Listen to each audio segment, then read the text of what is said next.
Hey, this is Jess, and thanks for joining us for our deep dive review on Alchemy of Souls.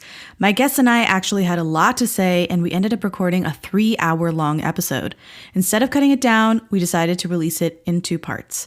This second and final part is the usual spoiler section of every Daebak review, so prepare to be spoiled if you haven't finished watching Alchemy of Souls. Thanks for listening, and enjoy the episode.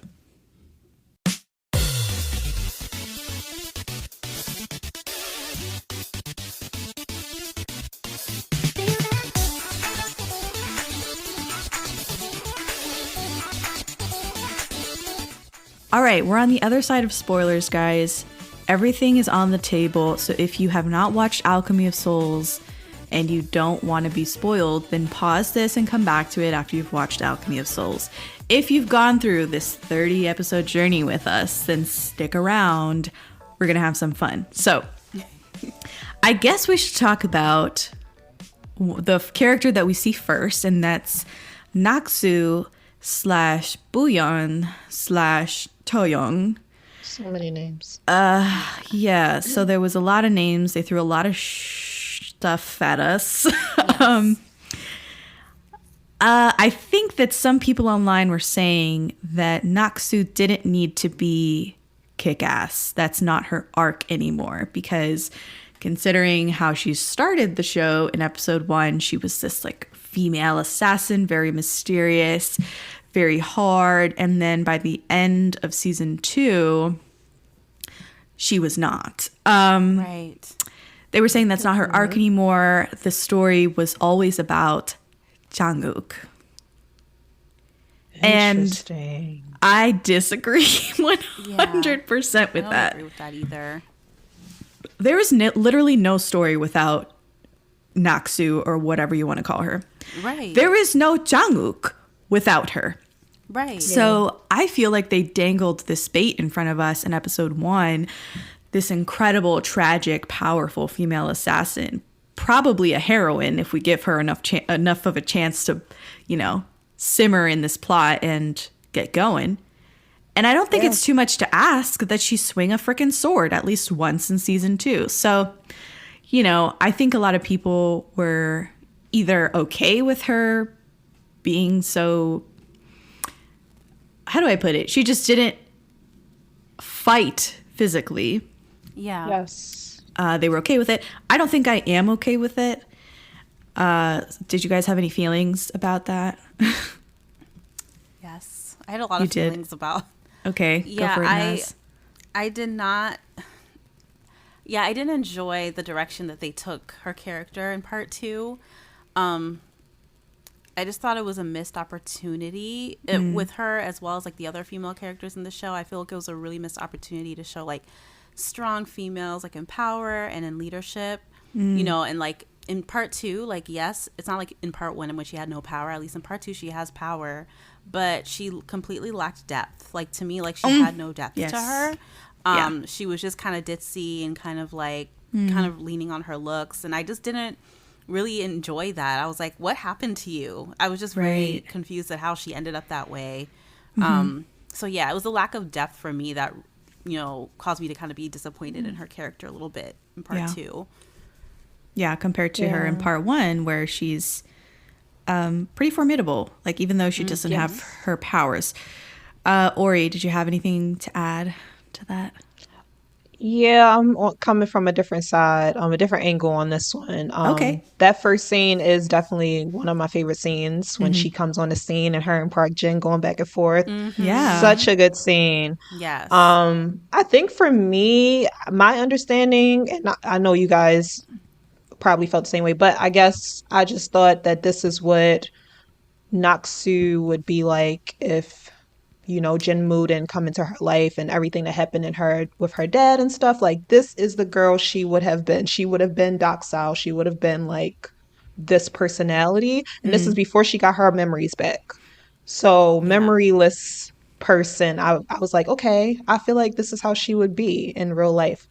But I guess I agree with you guys that after, when she got her memories back, I don't understand why there wasn't any type of action on her part as well. So I do think that was lacking on, well, it was kind of rushed at the end, but whatever, episode 9 to 10, whatever she got her respect, I don't know. Right. Yeah. I think the difference between season 1 and season 2 Naksu is pretty astounding. It's like the difference between, I don't know if you've seen like 10 Things I Hate About You, but it's like the difference between Kat Stratford and her younger sister, right? Yeah. Like these two wildly different like characters, night and day. wildly Night and day, different yep. personalities. And I wish that the season 2 version of her, the one devoid of any traumatic past, this innocent Naksu, I wish that she wasn't this doe-eyed Bambi damsel in distress. Okay. Like that's bottom line. That's what I feel. No matter if she's like naturally without any trauma, without any Jinbu interference, whether she's nice and vain and just kind of more precious or whatever you feel about that character. I just feel like it was too much of a difference and one that was not very satisfactory. Booyeon and Naksu in season 2, I found that the writers, the Hong sisters, kind of made her out to be more of a manic pixie dream girl for Jungkook. Are you guys familiar with Manic Pixie Dream Girl? Naza's like, yes. Isn't that like, it's kind of like the prototype, kind of like Jess from New Girl kind of vibe? Oh, no. See, actually, I read all about Manic Pixie Dream Girl to kind of prep for this because I was like, I don't want to get it wrong. Manic Pixie Dream Girls, this is like the Wikipedia definition, exist solely in the fevered imaginations of sensitive writer-directors to teach broodingly soulful young men, which, what is Jungkook in season 2 if not broodingly soulful young man, to embrace life and its infinite mysteries and adventures, to get him out of his funk, basically. And that's exactly what her role is in season 2, is to just get him. That's all she's doing, is jumpstarting his life back in a better direction. One that maybe leads more into his destiny, whatever. Some examples of Manic Pixie Dream Girls are Holly Golightly in Breakfast at Tiffany's. Kirsten Dunst's character in Elizabethtown. Natalie Portman's character in the movie Garden State. These are all Manic Pixie Dream Girls. And there is a difference between just quirky people, quirky girls, and the function of the Manic Pixie Dream Girl, which I'm getting at the function of her character, which is very much a Manic Pixie Dream Girl in season 2 versus season 1, which is not at all a Manic Pixie Dream Girl. Not at all. So it's an effective description for a one-dimensional female character who seeks only the happiness of the male protagonist. And that's what she's doing in season 2. Yeah. That's true. So I have a fundamental issue with them doing that to her, especially when we saw what she was in part 1, right? We know the difference.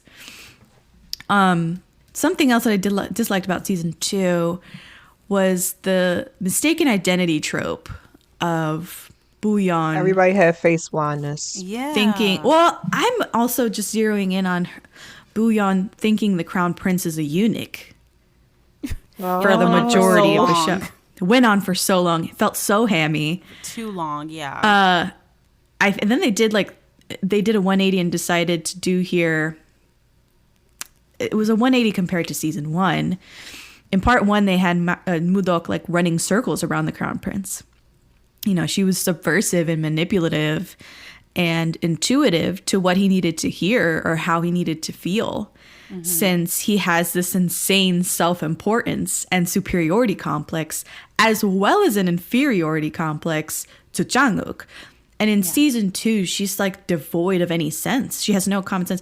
She's easily deceived by this weak trope. So it just leaves a sour taste in my mouth. This sort of thing is compounded, right? If it was just one of these things, I wouldn't dislike the show so much. But as we continue to talk, you'll see like why I'm so upset, not just with the plot machinations, but these decisions about character arcs that really irked me.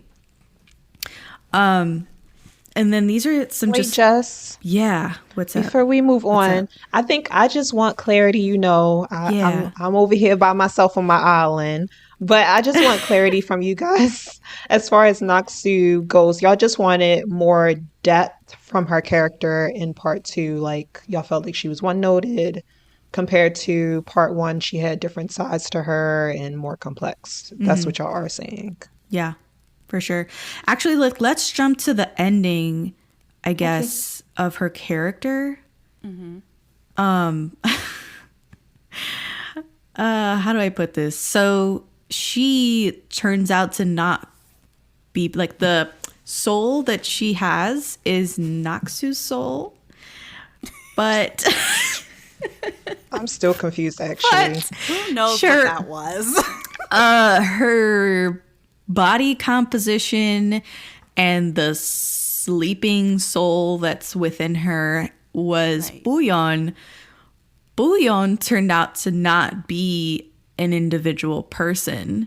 Right. It was Solran, a legendary historical priestess of the Jin family who helped quell the great chaos 200 years ago, I think it was. Yep.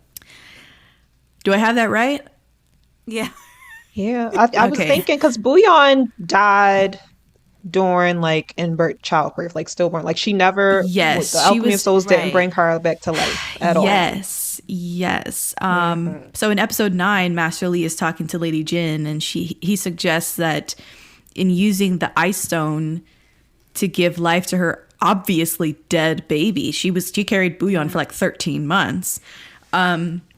He says, if Jin So-ran's soul remained in the ice stone, I thought maybe the baby you had saved could have been Jin So-ran herself.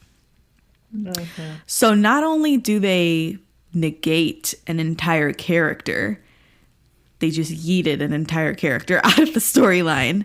Right. They also retconned what the ice stone can do, because now it was housing an entire soul for 200 years, and no one knew that Jin So-ran didn't just die and her soul go into the afterlife or whatever the hell. It was just waiting and biding its time until it could come back, and it was a lot. So it was a lot. Needless to say, it's bad writing, and it's a Deus Ex Machina. Have you guys heard of this term? No. Okay. No. Deus Ex Machina is the resolution of a plot by what is basically a force from God. It usually refers to a clumsy, contrived, or illogical intervention that alleviates the tension through something other than direct character action. So an example of a Deus Ex Machina is like in War of the Worlds. Have you seen that movie or read that? Yeah. I know in War of the Worlds, the aliens don't get killed off or whatever by direct human intervention. You think the characters or humanity is going to do something. Humanity doesn't end up doing anything. It's bacteria that ends up getting it's like, out of left field. You know what I'm saying? Right. Nothing that we actually were expecting or would have been kind of proper considering the plot. That's a Deus Ex Machina. And Jin Bouillon being Solran was a Deus Ex Machina. Mixed with a retcon. Like they just revised it. They're like, never mind that Solran was a person who lived 200 years ago and she's a heroine of yore. No, she is here and now, like with us today. And retcon is a giant revision if you don't know. So and it's usually done to facilitate a dramatic plot shift or account for an inconsistency. And boy, does Alchemy of Souls have inconsistency upon inconsistency. So now we have this Solran character in the mix. The ending of the character of Naksu or Toyoung or whatever, she's still soul shifting to this day. The final shot features a close-up of like her blue eyes, the mark of a soul shifter. And I guess she's just in the same boat as Master Lee, but Master Lee is out, like out of the soul shifter closet, so to speak. But she's not. He's been soul shifting for decades. And this is, I guess, what I think is happening. Because the body is dead, technically, I guess there's no risk of rejection or petrification. That's the only reason I could think of for why she just doesn't petrify, or neither does Master Lee. Another person online was trying to explain it to me, and I love when people try to explain things to me. Yeah. And I mean that sarcastically. Right. You're just like, okay. Okay. So someone said that they don't petrify, soul shifters don't petrify unless they start draining energy from somebody else. Like just start, draining energy. And I was like, well, it doesn't seem like they need to drain energy. Like, why does the soul shifter who petrifies because they start drinking other people, killing people and drinking their energy, why do they need to take their energy? That's true. Right. I felt like didn't they start petrifying because essentially you're inside a body that isn't your own? Yeah, it's a rejection. Yeah. Yeah, so it's like kind of a rejection thing. So that's why they needed to get energy from people. To stave off, right, stave off petrification. Right. Yeah. It was very convoluted and it's not well explained at all. Yeah. And to kind of piggyback off what you were saying with the Solron thing, to be honest, that at that point I was like, yeah, mentally I don't understand what's going on. I was like, they've officially lost me. I'm so confused. And Oriel had to explain it to me afterwards because I was like, who's Solron? I don't understand what this is. And it just felt like they were trying to explain why Booyeon she's not your normal soul shifter. She's different. So they had to find a way to explain it. And that's how they pulled out that whole Solron situation.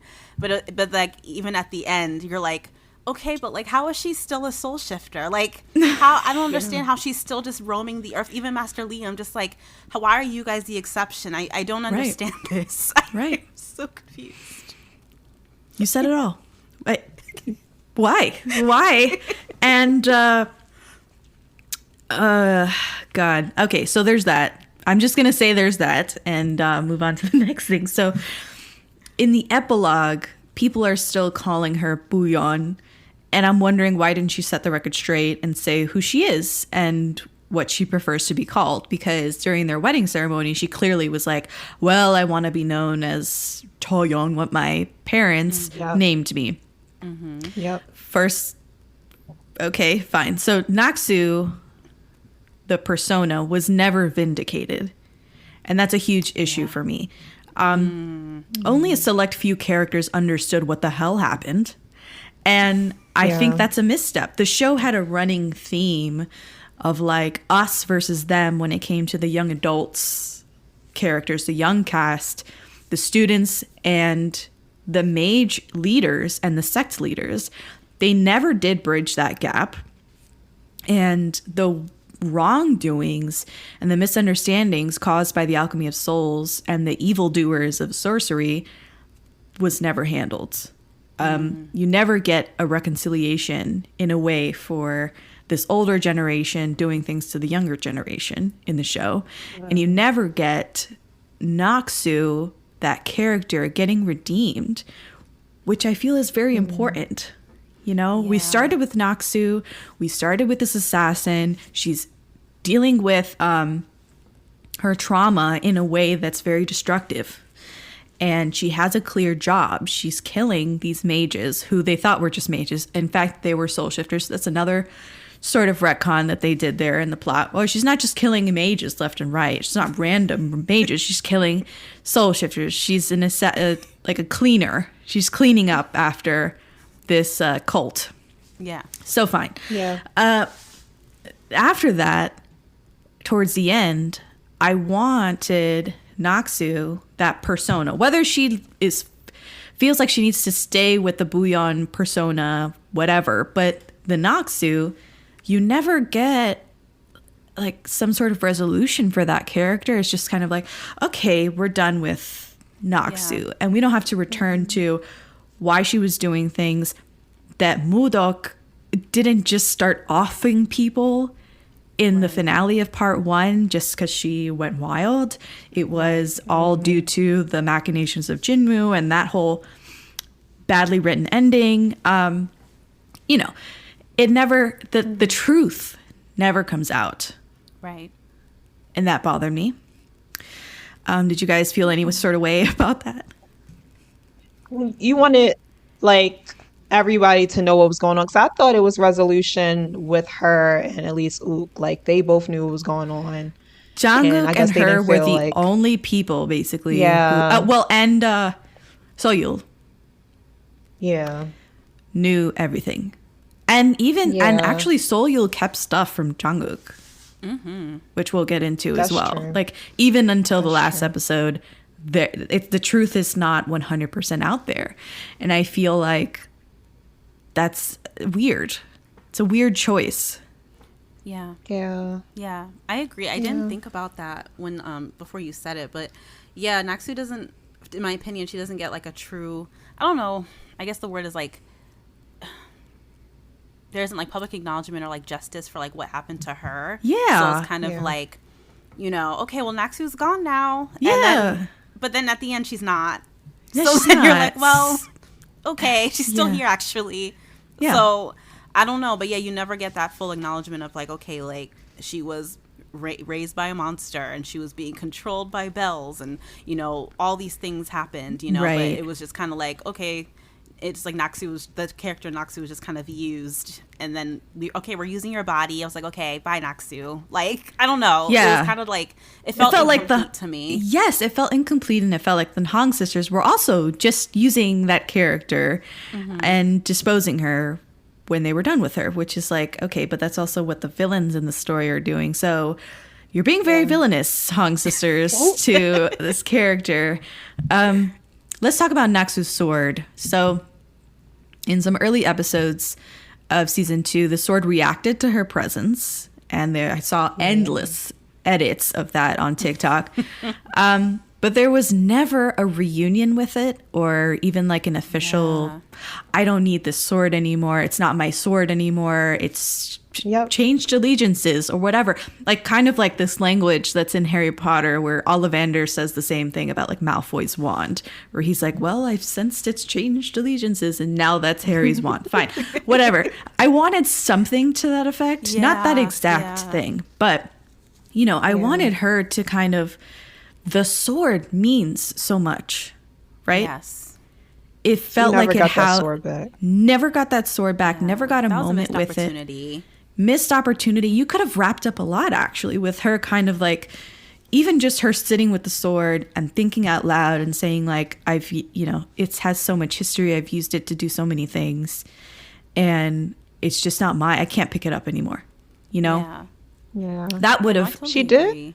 She touched it one time, and I think it started the memory train, but then after that, she didn't touch it again. Right. Yeah. There was no closure. That's what I am looking for. I'm looking for closure. And yes, Naksu became an assassin due to Jinwoo's manipulation because of all of her unhappy memories. And I understand that she could, at the end of the show, she easily gives it up. I understand that, especially considering she's still masquerading as Jin Booyeon. Right. Yeah. But that doesn't negate the fact that we got shortchanged. She's now a glorified tracking hunter of Jinyowan relics. Tell me, how is that different than how Jinwoo was using her? That's true. So I guess it's on her own terms. I mean, it just doesn't like, you know, I wanted some closure, especially with the sword, which is symbolic of her past. It's symbolic of her physicality, the strength that she felt at the beginning of the show. When she was doing that voiceover work in the beginning, she was proud of being so powerful, of being this assassin and having these skills, right? Yeah. Where does that go? Like, why is she, you know, I'm looking for closure and arc, and it's not there. Yeah. And I thought, like, going into part 2, like, for me, I was just like, oh, like, yeah, we're definitely going to get the moment that she wields her sword again. Like, Yeah. even if it's just her holding it or unsheathing it or whatever. So when that didn't happen, I was just like, huh, why? Like, yeah. So I definitely thought about that as well. Because that could have been a really big moment. Mm-hmm. And that's something I was, like, waiting for. So, yeah. I totally agree. Maybe she thought she didn't need it no more because y'all know, like, in the beginning, she was one-track mind on revenge. Like, all of these people were responsible. She was brainwashed. All these people were responsible for her dad and family and everyone dying. Yeah. So maybe at the end, she was just like, all my enemies are dead. Why do I still need the sword? Why do I still need to, I don't know, be violent in that But way? we don't get that struggle at all in season 2 or even season 1. And I said that in the Patreon episodes where I was like, if the Hong sisters wanted to do a character study, they had the time to do it. And they didn't. It was very messy. So, yeah, you can say it's clean from far back. Like, oh, yeah, she seems to accept her new life. She's, doesn't care about training anymore or whatever the hell. But no matter about that, it just didn't work for me. It didn't work for me at all. I wanted to note this. Other people were offended about the final scene where Jung-uk like stands in front of her in their final scene to like face off against whatever relic was about to like get them. And I guess I took offense that like, oh yeah, man is coming in and like protecting her or whatever. But I don't. What? It's kind of strange. So they took offense that he was like getting in front of her and like, I don't know. I guess they found it more machismo than chivalrous, and I didn't get that at all. I didn't get that criticism at all.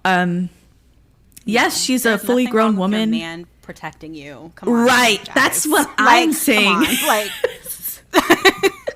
That's exactly what I feel. We're like grasping at straws at this point. Like, let's just stop.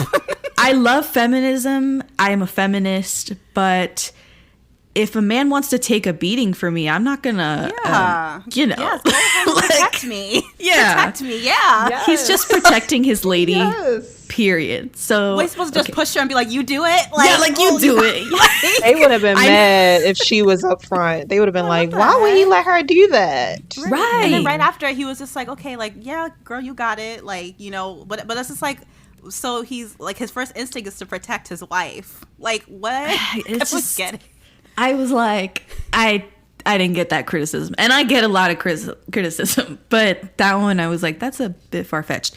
Yeah. Did you guys have anything else you wanted to add about Naksu/Booyeon as a character at all? I did want to say... Oh, sorry, Jess. What were you saying? Oh, no. Go ahead, Gori. Go ahead. I did want to say, I feel like we talked about this a little bit. The transfer of the actresses playing the role. Oh, let's talk about that. This is a great thing. Yes. Yes. So the fandom, people were very upset when Jung So-Min was not. They were having announcements that she wasn't going to be a part of part 2. People were throwing stones. They were upset. Something happened when they started promoting part 2. Everybody was like, oh my gosh, I'm so excited. As soon as episode 1 of part 2 aired, they fell in love with I'm sorry, I'm forgetting her name right now. Ko Young. Am I pronouncing Yes, Ko Yoon-Jung, I think. Ko Yoon-Jung. They fell in love with her. Jung So-Min was in the back seat. Nobody was talking about her anymore.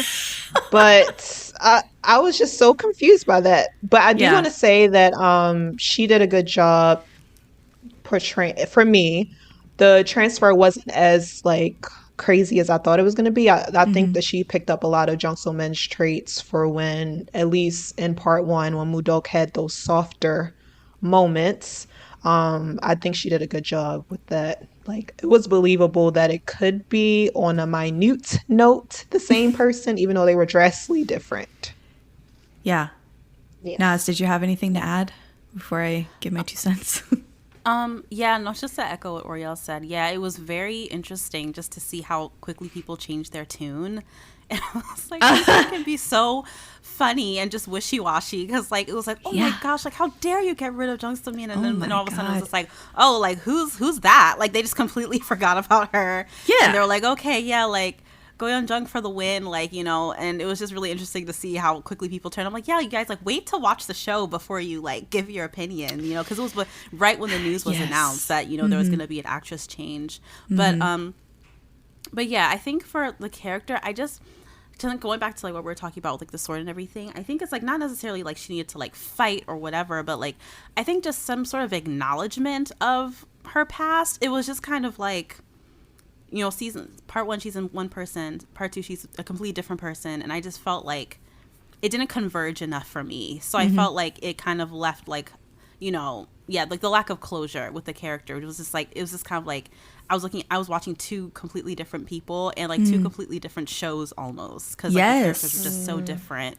And it kind of threw me off a little bit. But I will agree, like I think the actress, of course, like did an amazing job, but it was just very jarring, like the change. And there was no kind of like middle ground and like seeing her kind of reconcile the two parts of the character. So absolutely.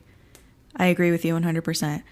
For me, I liked Jung So-Min a lot in part 1. She's adorable, and she's also quite intimidating when she wants to be, and I think that's tough to do for any actress. My patrons know from my journey, because I do like first impressions and mid-say episodes and final say episodes when I finish a drama, so they know the journey. I said in my final say of part 1 that Jung So-Min, at the end of the day, I felt like she did a very easy to copy performance. In a way, she made it quite easy for someone to step in and do the same thing, because a lot of the time as Mudok, she was mean or stoic, didn't want to show her emotions, didn't ever wear her emotions on her sleeve. She softened towards the end of part 1 before all hell broke loose. And I also, bold claim, didn't think that she had that much chemistry with Jung-uk. Lee-jeuk. You agree, Naz? Okay. Yes. Ori does not agree. I don't agree. Yeah. That bridge scene, oh my goodness. It's fine. All the chemistry for me. I'm on the other side. It's fine. It's fine. The bridge scene is, a lot of people harken back to the bridge scene. They love the bridge scene. I think it's perfectly fine. I'm not swooning over the bridge scene. The bridge scene was very cute. I like the bridge scene. It's cute. Yeah, it's fine. But like the couple in itself, like it just wasn't doing it for me. Thank you, Naz. I agree. And to be fair, season 1 has far less manipulative scenes of romance, I guess I should say. Tried and true scenes that are tropey, are cliche filled, that people will gravitate towards in every K-drama.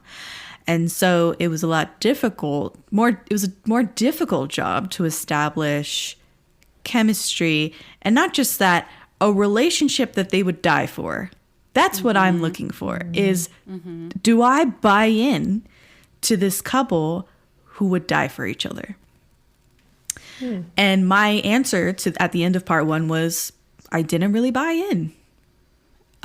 Part 2, when they switched the actress, again, just like Ori said, there was a change in the wind. It was wild. I've never seen that before, how they changed their tune so fast. I was a person who was like, well, I really liked Jung So-Min. She was fine. I had some qualms with it, but I'm willing to give this new girl a chance, especially because her small parts in part 1, especially in episode 1, were leaping off the page, captivating. I was like, I want to see more. What else can she do? So season 2 rolls around, and I thought she was really cute, really fun. Like I said, completely different characterization, completely different approach to season 2. It seemed like they didn't care a lot about a cohesive tone, which is whatever. they did a whole new season, so I guess it can kind of start from scratch. They're not filming at the same time. The characters have whole new looks. It was not a gradual change. It was a immediate change. We're here 4 years later, and we're going to pick up where we left off, except we have this new character. I thought she was really good with Lee-jeok. I thought their chemistry was sizzling. I thought they had great scenes together. But was it written for that? The season had that goal in mind. To sell this couple, I think the Hong sisters paid way more attention to writing in traditional K-drama scenes for them to get smashed up together, for them to have skinship and kissing, for them to have a little more angst. Like I said, their history as in their filmography, they seem to do well with that. And they did what they're good at. So it worked for season 2. In my mind, it worked. The chemistry was there.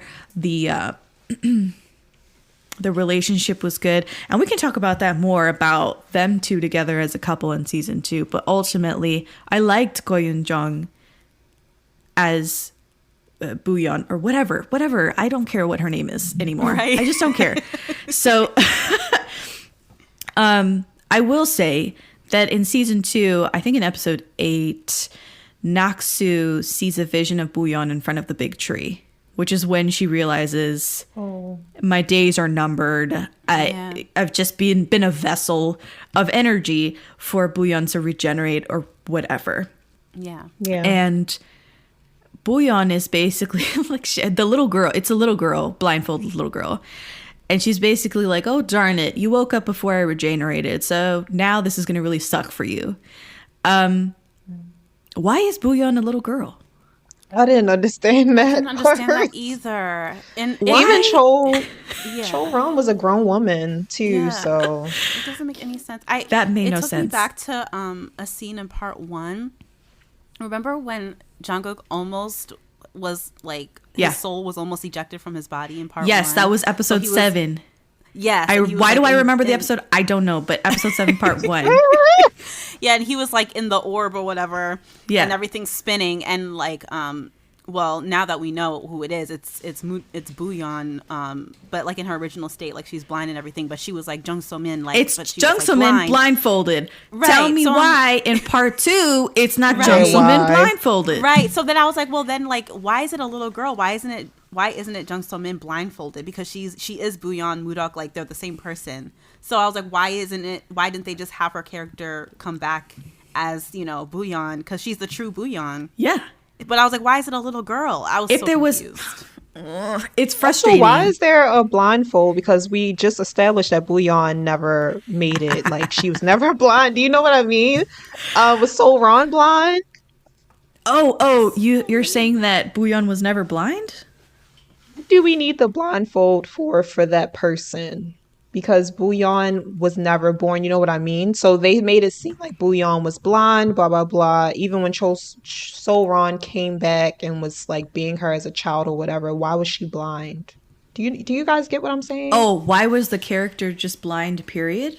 Yeah, I don't really understand that thinking. Like, what's the point? Sol-ron, they never mentioned that through the letters in part 1, the love letter thing that she was blind or anything that. So what was that for? Oh my gosh, that's such a good point. For some reason, I feel like they mentioned that Sol-ron was blind.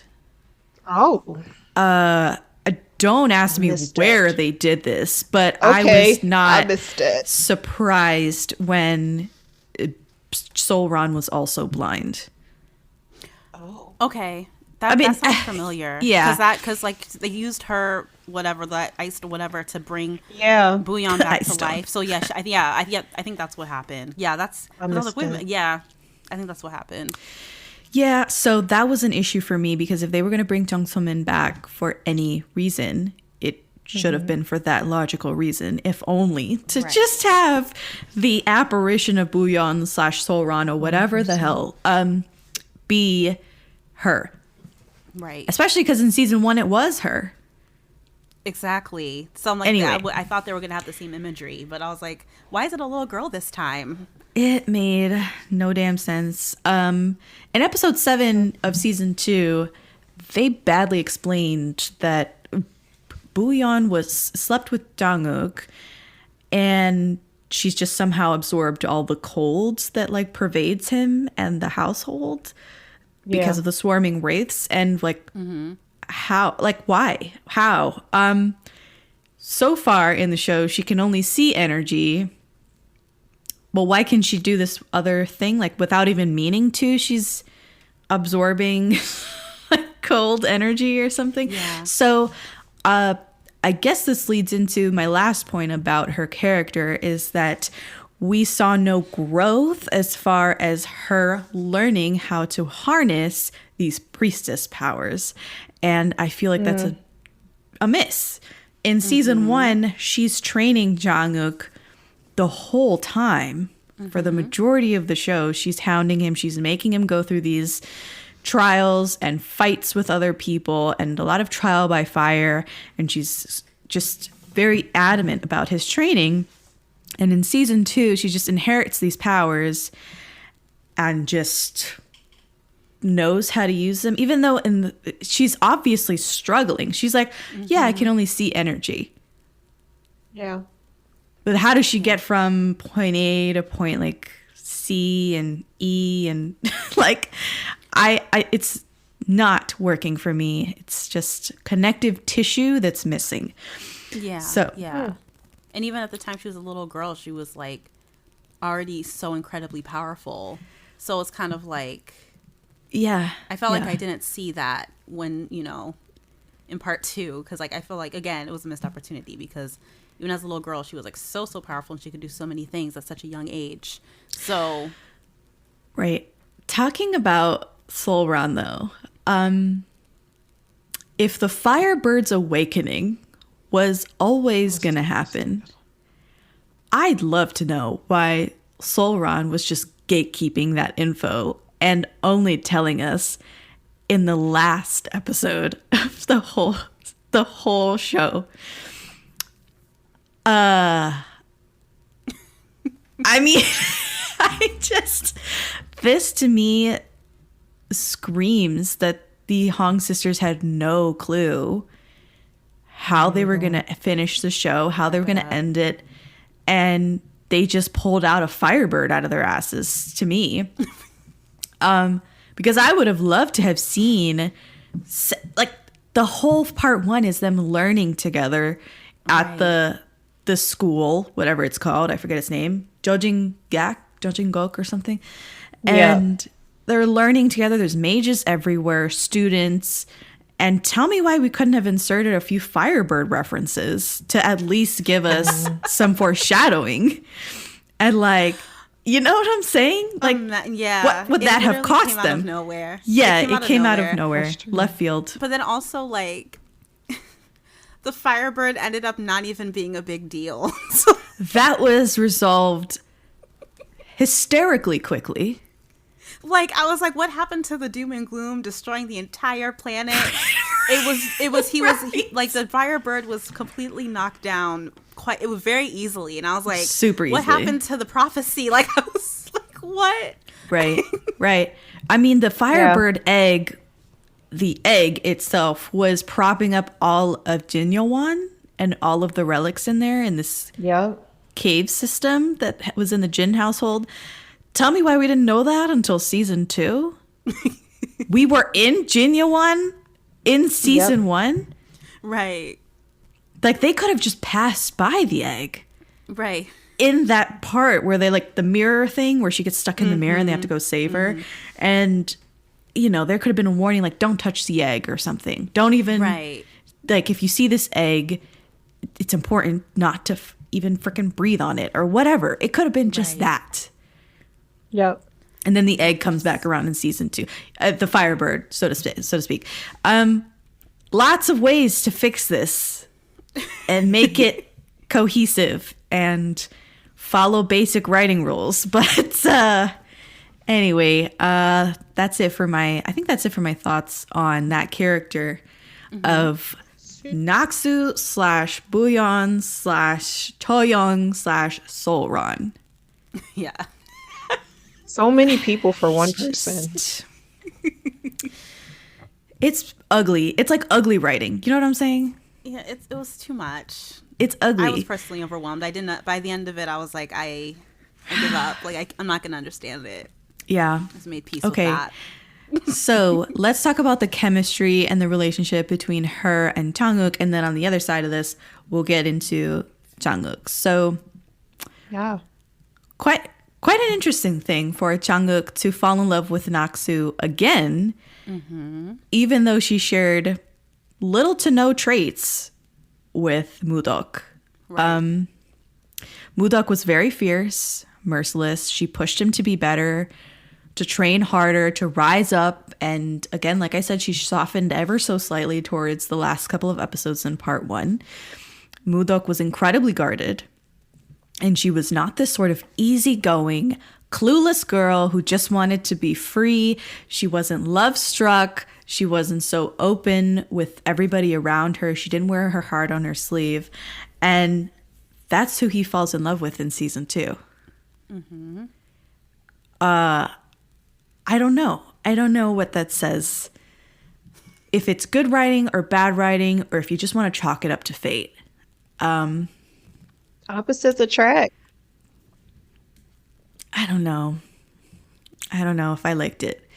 The role reversal, though, that happened with Jang-uk instead of Nak-soo / Moo-duk. Because Jang-uk was the nice one, the happy-go-lucky one in the relationship in part 1, and then in part 2 he's not. He's the opposite. He's the mean one in the relationship. So they did a role reversal between part 1 and part 2 because he's definitely mean to her at times in part 2, similar to how Moo-duk treated him in season 1. But he softens pretty fast toward Boo-yeon. I have a lot of scenes that I really liked between them, like in episode 1 when like this dark tsundere Jang-uk finds her and she sniffs his clothes and remarks that she can smell the flowers on him. The roses must have bloomed. And he leaves and uses like his little magic. He like to sprinkle some rose petals into her cell. And like that sort of thing is K-drama crack, right? Who can defend against these scenes? Episodes 3 and 4, like she finds the blue egg, which that was a whole freaking thing. They're love tokens. And some of her memory returns. And the other, like the second female lead, if you can even call her that, Master Ho's like granddaughter or something. Yeah. So she tells her to put some energy into the blue egg to see why no one believes that they're married. She does it, and he shows up angry because he thought Nak-soo came back to life. And they have a fight. She says, you know, she puts the stone pile back the way it was out of spite because he's like, yeah, fix it or whatever. And, you know, he's like, do what you want, and storms off. He ends up sticking around to make sure that she's okay. And he lights up this dark path for her with the fireflies. So and watches over her as she makes it out of the forest. And it's very cute. Adorable. Yes. It's adorable. I mean, is anyone going to complain about this scene? Yeah, no. There's a lot of swoony moments. Yeah. Episode 4, she gets invited to the Queen's banquet on Nak-soo's death anniversary. And she's out here trying on like a bunch of dresses for the occasion. And he comes home and catches her off guard. And he stands at the door, like slightly amused, maybe impressed. And he walks up with a bright look on his face, not clouded by bitterness or grief or suspicion, which is how we've seen him the first 3 episodes of season 2. He's amused, very similar to his persona in part 1. And he tells her she looks pretty. And he tells her to sit where everyone can see her at the party, gives her full permission to talk up their relationship, and accepts her as his wife. Aww. So sweet. Sweet. So sweet. Sweet. Sweet stuff here. Episodes 7 and 8, we get some spicy scenes. He comes and says, like, I just pine for you. That is why I came to see you. They kiss. It's sexy as shit. Yeah, the kiss was good. That was a like, good kiss. Yeah. That was my favorite week. 7 and 8. 7 and my 8. favorite week. Yeah, even though like I wasn't like super enthused throughout the show, like 7 and 8, that was a good sequence of episodes because I feel like that's when the most happened. Like there was a lot of like high stakes in those 2 episodes. Really good. Yeah, I agree. Jung-uk tells Boo-yeon about how he feels and the push and pull of being rational and being irrationally in love. Talking about when the light, I go insane when the light turns off. Yes, the lamp. The lamp, that whole lamp thing. So Boo-yeon, this part made me laugh out loud. She blows in his face. Yeah. And then she says, I turned the light off. And I was like, what? Did she just blow in his face? She literally blew and she's like, I turned it off. She was like, it was like equal parts cheesy and equal parts like romantic. And I mean, after that, they make out in the library and it's amazing. It's spicy. Like he lifts her up and he's doing they're like touching each other in very spicy ways. It was long. It was a long one. He unties her blouse too. Like, whoa. Yeah, and you're like, whoa. We're going places. Yeah. So it's good. This stuff is not on my like hit list here. I love those scenes just as much as the next person. It's good. It's good sexual tension. Why am I going to complain about that? So, yeah, I loved the chemistry in season 2. But again, did you have scenes like this in part 1? No. You can't even. So it's almost like you can't compare. So, anyway, episode 9, she reveals that she's a soul shifter. And by now she has her memories back, or that she knows she's Naksu. And I don't understand. She stops short of saying who she is. She just says to him, I'm someone else. ... And he's left to ponder this new development. And you can see that he's hopeful and he's worried when he looks at her. And he does that line where he's like, only I can come this close, because of course he protects her secret, no questions asked. And it's very, what's the word? Masculine or something. That's kind of like what I'm dancing around, because that's very K-drama-y when they're like, don't let anyone like come this close. Only I can be close to you. Only I can like show up at night and whatever, that sort of thing. What did you think about the moment that Jung-uk realizes who Boo-yeon really is? Was it a letdown for you guys at all? Ooh. Yeah, I think I don't want to dive too into a nitpick, but this is an overall nitpick that I had, is the stakes were non-existent overall for me in the show, whether it's deaths, whether it's revelations, whether it's Firebirds, the stakes weren't there for me. So even with when he found out, it was just like, I think my expectations was already underground. Low. So yeah, I was just like, oh, but I just want to go back to what I was saying. I was one of the watchers who part 2, my brain was on vacation and I was just letting the pictures on the show just give me guidance. And that made it enjoyable for me. To shut off your brain and not think about. Like, I was watching it the complete opposite way. And me and Ness talked about this after. We were saying, because me and her watch K-dramas differently, period. She's very logical and I'm very like, I'll just go with whatever they tell me to do. So I think that's kind of why I have my opinion about this show versus you guys, because you both are very logical thinkers when it comes to K-dramas. And I'm just like, whatever y'all told me. Bible. Just happy to be here. Yeah. Yes. Yeah. It's like Yeah, I'm too much of a critical thinker to just like sit and just be like, okay, I'll accept this. Like, you know, I just think too hard about things. Right. I break things down. I break everything down. But yeah, it's with the realization of like him realizing that it was Naksu.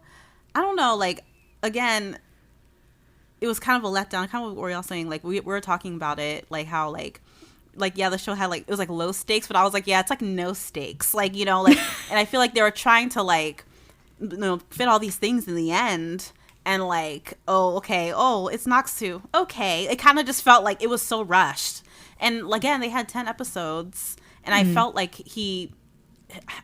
they could have done the reveal a little bit sooner. Like, I don't think it needed to be pushed out that long. But yeah, I was a little let down by that moment because I feel like it should have been a bigger moment than it was.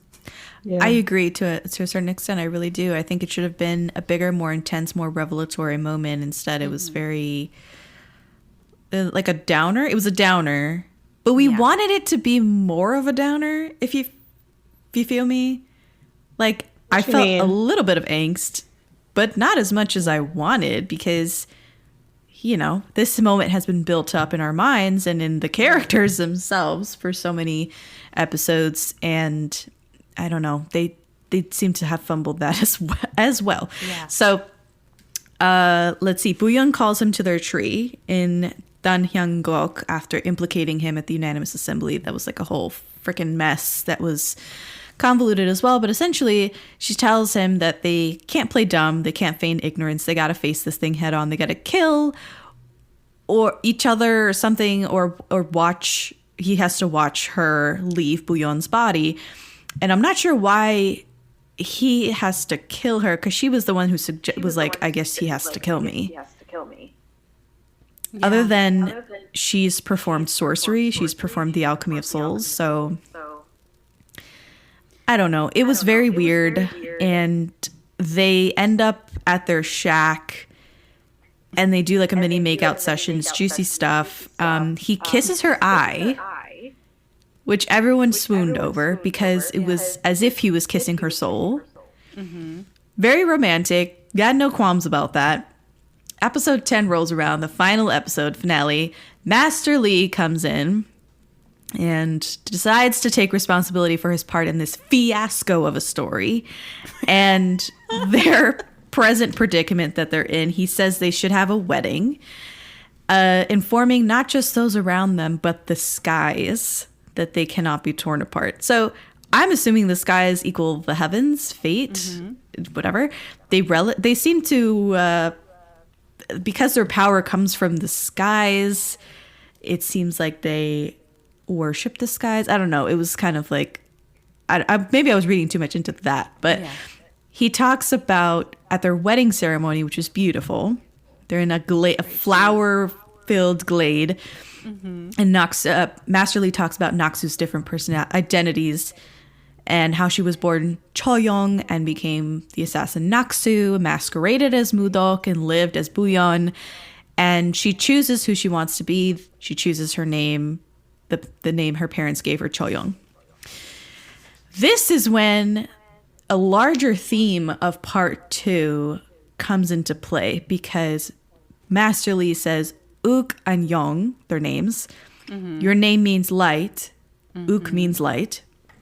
And your name means shadow. So Uk and Young. Light and shadow. And he says, of all the married couples I've seen in my lifetime, you two are the dearest. It's that was really cute. It's very sweet. And they make it on top of the tree at the end of the show, promise fulfilled, because that was a part 1 thing that they left open-ended. Will he take her to the top tree? Whatever. Let's talk about this light and shadow motif. Did you guys like this? I think I liked this. This is a positive for me about season 2, the motif of light and shadow throughout. Jungkook, like I mentioned the scene earlier where he's like watching from the shadows and he lights up the dark path for Boo-yeon. Jungkook is dressing in dark colors throughout season 2, and Boo-yeon is often in white or lighter colors, so that kind of plays into the light and shadow thing. Their emotions match the motif. He's haunted and filled with grief and remorse, heaviness about the past, and she's completely wiped of it.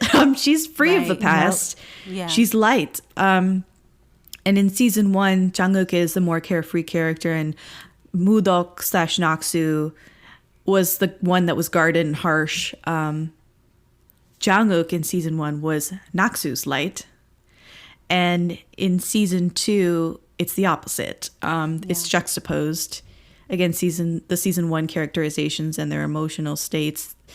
Light cannot exist without shadow. It's like nice poetry to have these characters embody such a deep concept.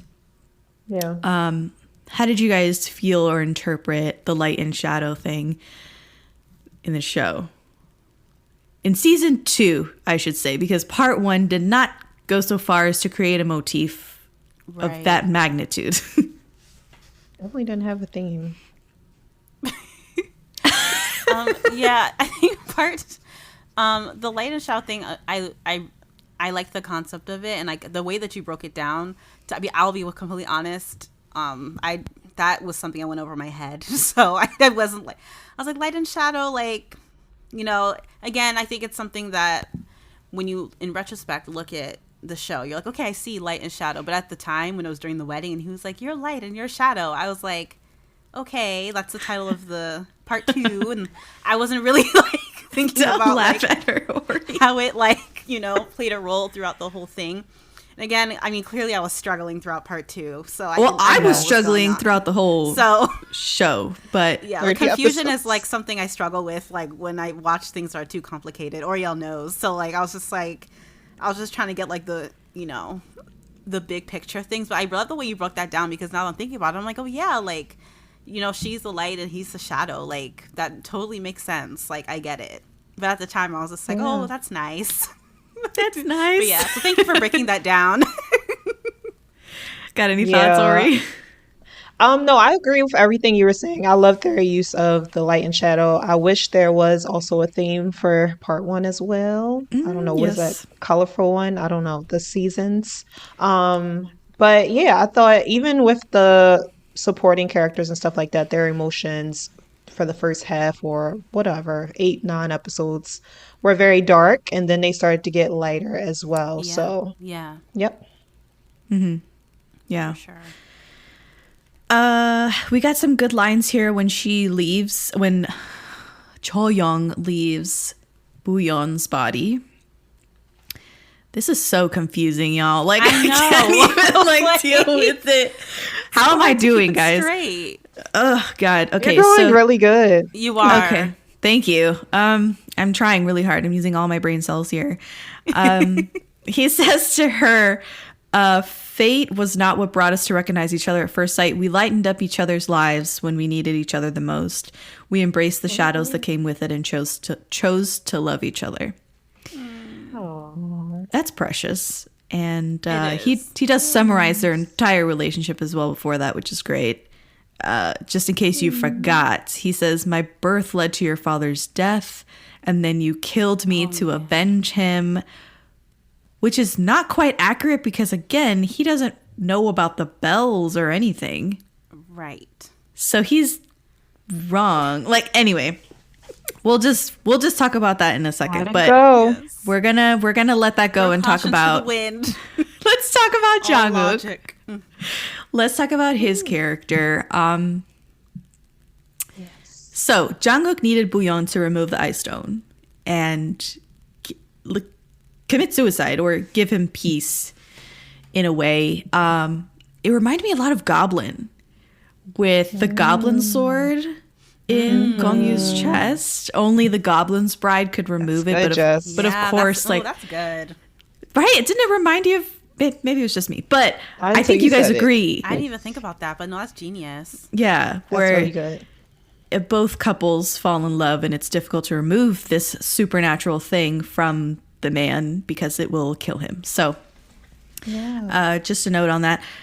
I loved in episode 6, I think it was, Jang-uk this concept appears where Jungkook doesn't care about the ramifications of justice or revenge. And I liked this rage in him that we only saw glimpses of in season 2. I wanted him to grapple more with his King's Star destiny. What else is wrong in the kingdom of Daeho? Like, does he see more injustice that he feels obligated to fix? Is he really angry with the royal family's corruption? Does he feel like he can take over because he has that celestial destiny upon his life? Like, we never get into any of that. Yeah. And I think that's a miss. This is a nitpick in episode 9. How does Jungkook know how to create such an elaborate magical spell whereby he can trap all 78 soul shifters in separate barriers and fight each one using doppelgangers? That's an elaborate skill. He's like extremely powerful. And I'm just like, whoa, where did this one come from? It was not a little like, I'm gonna like use my sword to swipe in some water and it'll like hurt you sort of thing.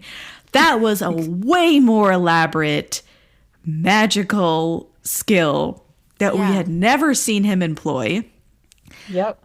And I wish there was, it made me think, well, maybe there was a chance here to have a flashback scene or scenes of him recovering from his resurrection and learning the boundaries of what he can do, learning new spells, the limits of him using the ice stone, because it's evident that he's just unstoppable out of the gate. Yeah. And we had some time. We had the time. Like, that's my thing, too. It's like, you know, it wasn't like there was no time to do these sort of things. Connective tissue, as I said before. Yes. Yeah. He's just like Neo from The Matrix. Like, in this episode. He can do everything. And he just do everything. See that transition. Yeah. Right. At least we see Neo, like, training. And finally, when he steps into his destiny, that's when he can do all these crazy things. Anyway, in episode 10, Jungkook uses the magical bow and arrow thing that is in the exact same spot on the lake as Pakjin was in episode 1. Yes. With his bow and arrow against Naksu. Anyway, they kill the Firebird, like I said, easily and conveniently. And that scene in episode 10 was like a near shot-for-shot remake of Naksu's fight on the ice in episode 1. Yeah. That was really cool. That was all right. I don't know if I have that it's a complaint. It's just an observation for that. Yeah. It was okay. Did you guys have any other things to add about Jungkook before I get going on female characters? And then we're going to wrap up with some side characters. I definitely want to note on Jae-wook's acting. Yes. The man is a beast. His portrayal of Ook was, oh my gosh. He killed it. The man is a beast. I also wanted to echo what you were saying about the whole Matrix thing. Jungkook very much gave the chosen one type, you know, like the Paula Fredes from Dune, like that type of like, you're chosen, you're going to do this, you know, throughout the whole thing. And that's kind of how I felt about him too, even though the character arc could have been better. Okay. I kind of was like that too. I'm like, is this a trope too? I don't know. But yeah. The archetype is the chosen one hero that we've seen in like Harry Potter is another one. I mentioned Harry Potter stuff earlier. That's a chosen one. Matrix is a chosen one. Storyline. They're everywhere. They didn't seem to know that they wanted to go full send on this chosen one arc or chosen one archetype until season 2, it seemed like. Which is a problem. They were kind of like dancing with it in part 1 because they had the whole King Star thing rolling around and the whole mystery of his birth, the Alchemy of Souls and the King and stuff. It's like a very juicy bits, and then they don't give it like the Neo treatment. You know what I'm saying? I don't know. I think Ook didn't want that. Not saying that Neo wanted, the chosenness of it. Right. But I feel like he didn't want all that, I guess, in a sense. And maybe that's why he acted the way he did the rest. I don't know. Between the lines. I don't know. I guess the thing of it is that Jung-uk doesn't change. Like, by the end of the show, he's pretty much the same Jung-uk. And what's nice about the Chosen One archetype is that it's not about the destination, it's about the journey. Right. And there was no struggle or journey about how he wanted to go about pursuing his destiny. Yeah. And that's what I was getting at with like, well, I wish we would have had him thinking about even combating the royal family for rule, or can he do a better job on the throne? He's got the King Star behind him. What does that mean for him? Yeah, we don't get into that. We don't get into that at all. So that's a problem. I've lost track of how many times I'm like, I didn't like that. That was a miss. That's a problem. Bad writing.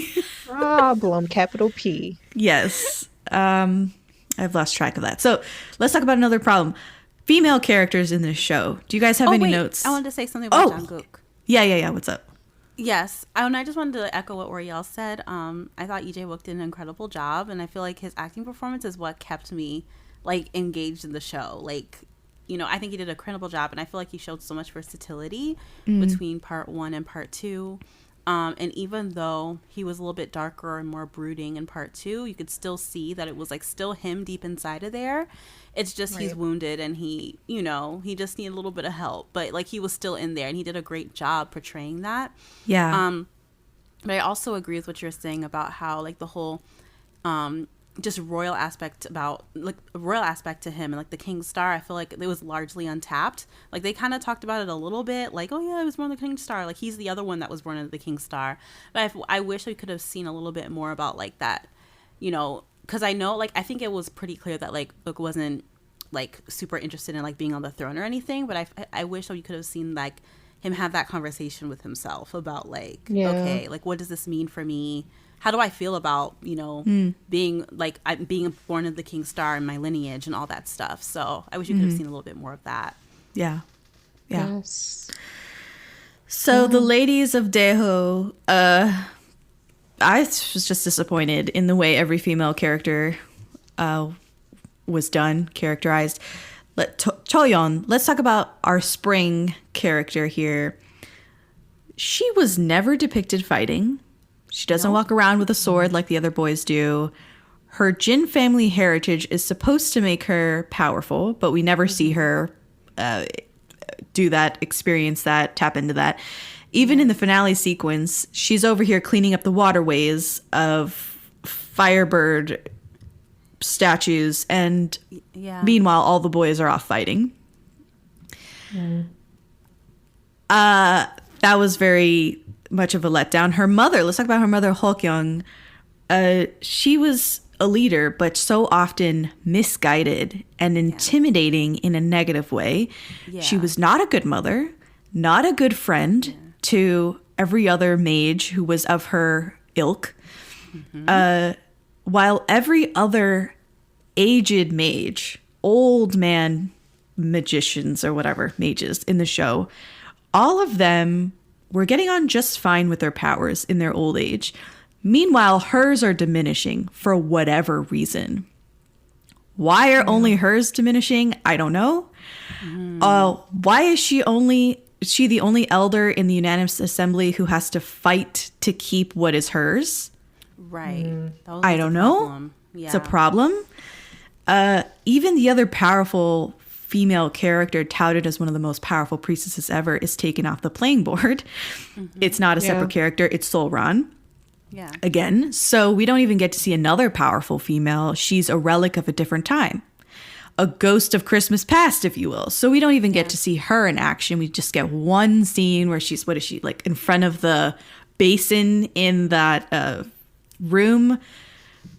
And she just like helps in that one scene with the Firebird, and then she just collapses and she no longer is needed. Sol-Ran is like done. Right.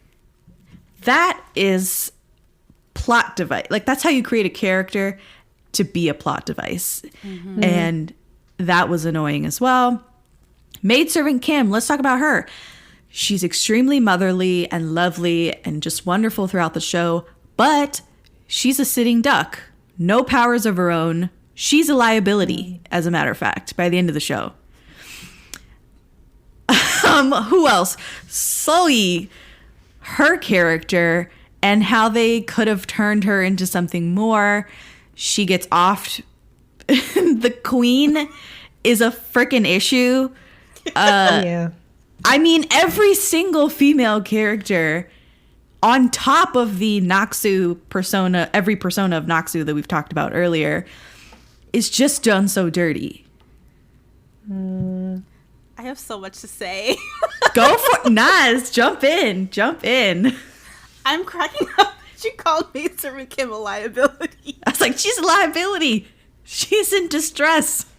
She can't take care of herself. Literally crying. Yeah, I thought that, like, okay, it's so cool that, you know, one of these powerful houses like are female led, like Choyeon and her mom. And I was just like, I thought it could have been such a great opportunity for like female leadership and just like power and like strong women. But like her mom was so unhinged, like abusive, honestly, and really manipulative. And Choyeon literally, like at the end of part 2, I remember thinking, I was like, wow, Choyeon, like they didn't have anything for her to do. No. Like she wasn't doing anything. And I was Nothing like, at all. Why isn't she doing anything? And I remember even in part 1. I remember in part 1, they introduced this concept of the 4 seasons, and they're like, oh, like, you know, Uk is winter, she's spring, Dangu is summer, and Yule is fall. But first of all, that concept was, I don't know what happened to it. They introduced it, and it was just dropped gone. it. It wasn't a thing anymore. But I'm just like, Choyeon literally is never around when stuff is going on, and I'm just like, why doesn't she have anything to do? Like, I think it was such a missed opportunity on their part.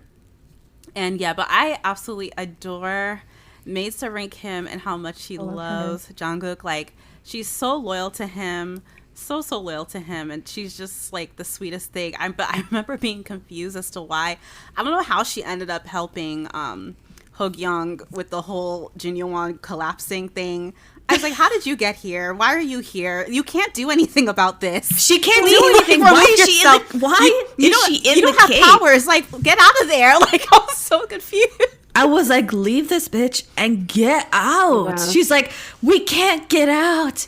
The cave is collapsing. You're gonna have to seal me in. And I'm like, baby. I had no relationship before that. That's the thing. Like, I don't even know if they ever had scenes together. So I was like, why are you here? Like, how did you even get here? I was so confused. Yeah. Just his face. Just like, And the queen absolutely drove me crazy. She was so evil. Yeah. And every time she was on screen, I was like, oh my gosh, like, take her away. Like, I can't. But yeah, like, Soe, Oriel knows this. I can't stand Soe. Like, I literally was like, in part 2, I don't want to see her. Like, I do not want to see her. And like, and the fact that she was not only back, but she, you know, they kept showing her like pining for Yule and stuff like that. And I was just like, go away. Like, we don't. Like, she had to give him the medicine. That's the medicine. He's sick because of her. Like, she caused that. Yeah, she's the poison and the remedy.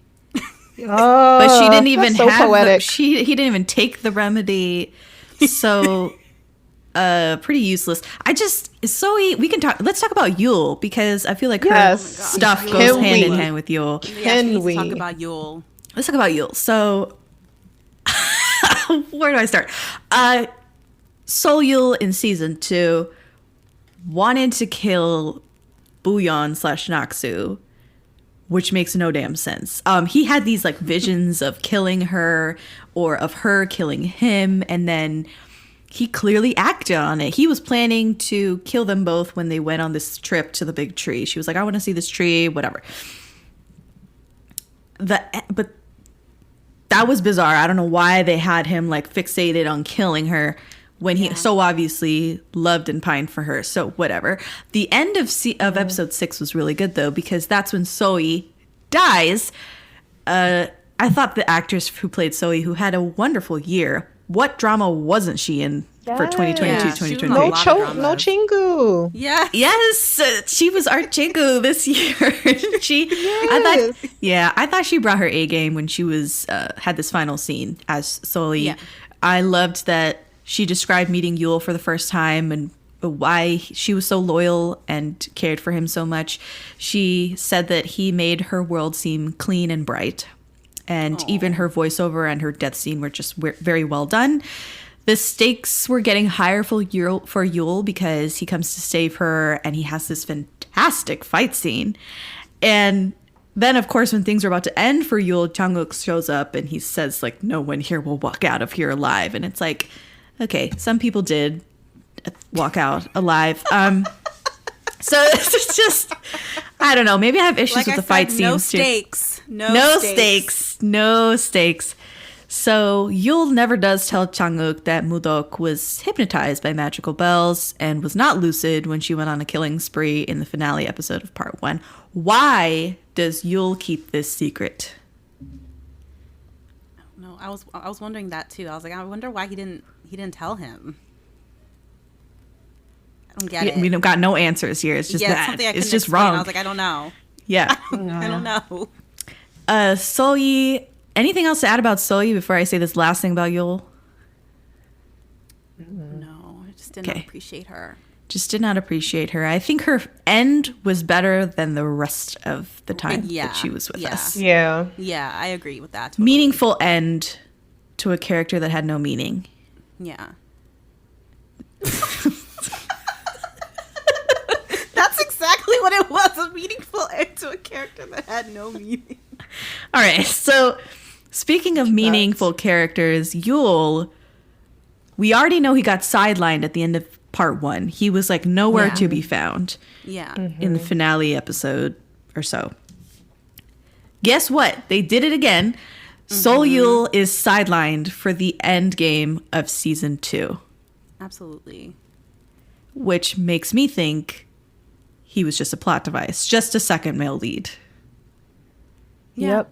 Once they saved Seoul Yul's life, what else was there for him to do? Yeah, I agree. I was upset. It was kind of like with like the whole Choyeon situation for me. Like he was sick the entire season. So, and then, you know, they created a whole episode about saving his life. And then after that, that was it.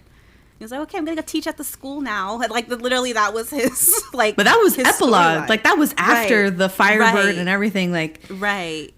But his second male lead stuff didn't make sense either. Like part 1, we got this backstory. He loved Naksu, was in love with her when they were younger, blah, blah, blah, blah, blah. He finds out that Mudok is Naksu. He has feelings. She let him down. All right, closure there. Part 2, like y'all said, he was sickly and blah, blah, blah. He finds out that that Bouillon is Naksu. Then all of a sudden he wants to kill her. I'm like, what's happening? Like, what is happening? I hated him for the rest of the show. I'm like, and then he tried to be all good and he like, you should just spend time with her. He says this to Ook. You should just spend time with her. She doesn't have long left. And I'm just like, you were just trying to kill her. What are you doing? A baby. Like, who are you to give advice? Yes. You were about to kill her 2 episodes ago. And that's another thing. I don't know whatever happened to that letter he wrote before he died. I know. Oh yeah, what? Homegirl read the letter, but then I don't know what happened to the letter because he put everything in the letter, what he's about to do and everything. Yeah, he put his intentions.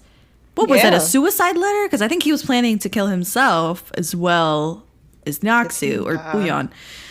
So, what happened to that letter? Who knows? There's a lot of things that we don't know. What? And Jess, guess what? Guess what? It's a problem. It's a problem. It's a problem. Let me look up the source. Like, what is a synonym for problem? Because issue. It's an issue. All right. I have some notes on Park Jin. Yeah.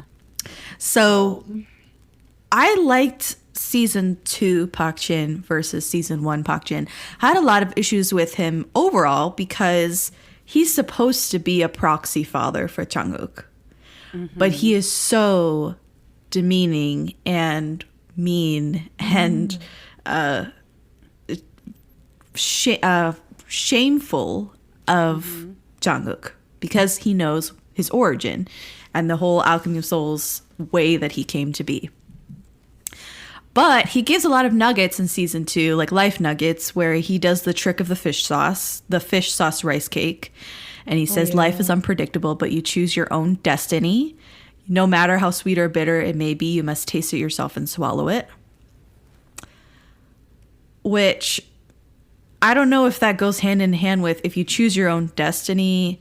It's almost like you just have to eat what you chose, no matter if it's good or bad. Maybe. Perhaps. But I don't know. It was weird. So he gives that nugget.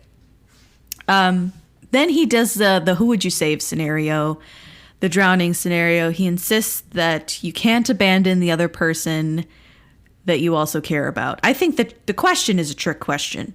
It forces the person to answer to choose only one person to save and to work within absolutes. But it's annoying when Park Jin says to the kids and he says to other people, he's just like, yeah, you're wrong. You should try and save both people. And doesn't offer any method or solution or strategy on how to save both drowning people in this scenario. He's just like, you're wrong. You can't choose one person. You should be trying to save both. And it's like, Park Jin.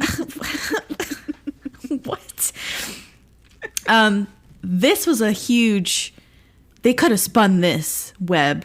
In episode 6, Jung-uk is investigating the whole Firebird situation in Jinyowan, and I think he upsets Booyeon by not visiting the family home and stuff, and he's trying to reconcile with the mother, and Master Lee reminds Jung-uk that he has the energy of the King Star. And staging a coup would mean he could become king. Here's Master Lee putting things in perspective, dumbing it down for us, the audience, because it's so convoluted. You need to remind us every few episodes, like, what the hell is going on? So there is horrible placement here of a flashback sequence. It's a time we've never seen before. It's just after Jung-uk has been resurrected, and Park Jin has him locked away so he can't inflict any damage on those who clearly manipulated the situation and killed Mudok. That was a powerful scene. Powerful flashback scene. Why is it in the middle of this conversation? I don't know. Terrible placement. Terrible placement. So Park Jin opens this chest and says, like, here's the seal and a letter from your real father, the king, that he left to you explaining your origin. Why was this box of, this truth box here from the king, previous king, why was it not brought up in season 1? I thought that was a problem. And Park Jin says that he was born through the Alchemy of Souls. By rights, Jung-uk shouldn't exist. The whole sordid story. And Park Jin says that if he tries to use the Ice Stone to bring chaos back into their world, that he will do everything in his power to stop him. And I was like, hold the phone. What makes you think there already is not chaos in this world? I was like, how Park Jin had no perspective on the situation to me. How can he say that when Jung-uk has just lost the love of his life? Everything has turned to shit. And how can Park Jin say this knowing that what just transpired was chaos and evil and manipulation? And he's just so blinded by fear that he can't see that Jung-uk could be the change that Daeho needs. And that his destiny just can't be tamped down, which is what he was trying to do throughout all of part 1. And it's his fault that Jung-uk is where he is at with the royal family in part 2.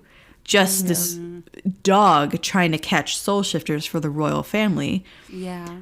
Not trying to solve the situation of why are the soul shifters even out here and running around in Daeho? It's because of Jinmu and his cult.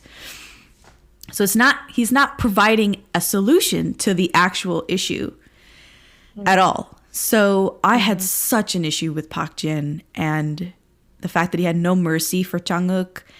And this flashback sequence just showed that he had very little compassion for him.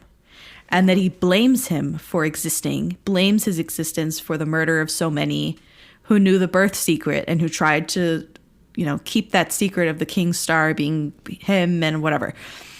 Yeah. So I was like, we didn't sit with this long enough at all. Yeah. No, I felt like they didn't know what to do with him for part 2 for me. He was like part retiree, like person cooking for everybody, don't really know how to cook. Trying to still get with maid servant Kim. But also he was supposed to be retired, but he would, anytime an important thing would happen with Songram, he would still be there. So I was confused if Dong-gu was still the leader. So I couldn't really understand that either. And then, he died, but he didn't die. There's that too. But yeah, I don't know. Park Jin, though, he has this interaction with the queen that she's like, why can't we perform the alchemy of souls? Why is it forbidden? And he says this great line: if someone powerful has everything they want and is mortal, what will become of this world? Rain is necessary, but it should not last forever. The sun is also necessary, but it should set as well.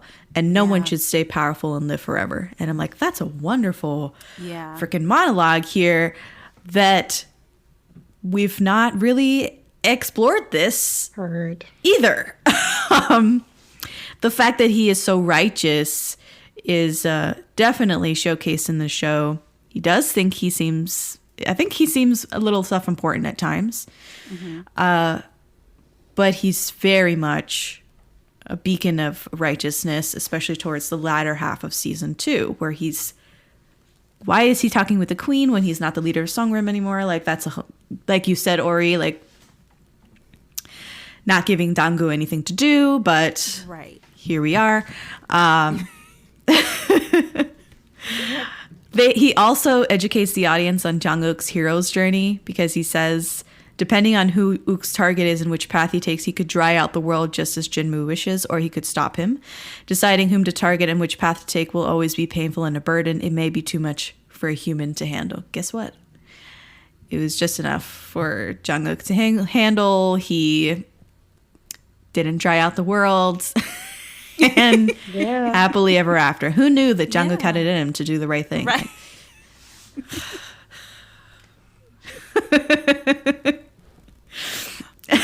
Sorry. Anything you guys want to add? This is the last thing I'll say about Park Jin. If you guys don't have anything. No.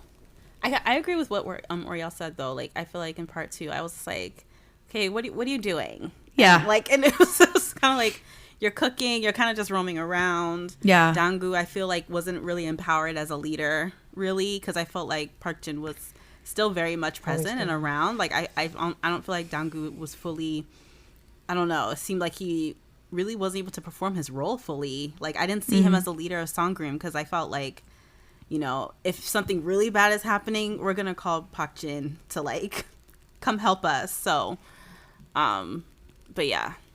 But I will say, like, I like how you touched on, like, I guess his whole lack of compassion and stuff like that with Jung-uk, because I feel like the first time I felt like he actually loved Jung-uk was, like, when he died, quote unquote, at the end of part 1. That's the first time I saw, like, oh, he really does care about him, because he was just so callous with him, all the time before that. So, yeah, that's all I wanted to say about that. I thought it was tough love.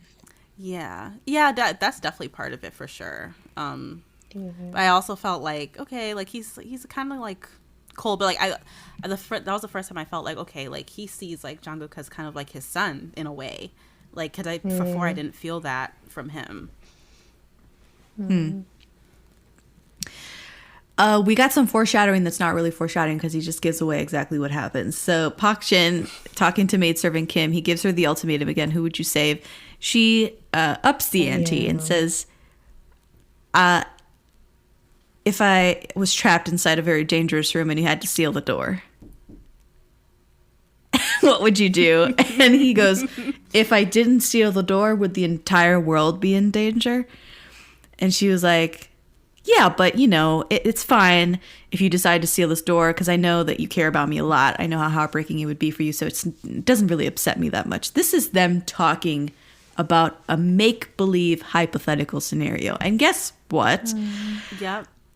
This went beyond like a drowning scenario or some other like life-saving scenario because they literally gave away exactly what happens in the finale episode. Yep. The exact shot for shot what happens to them.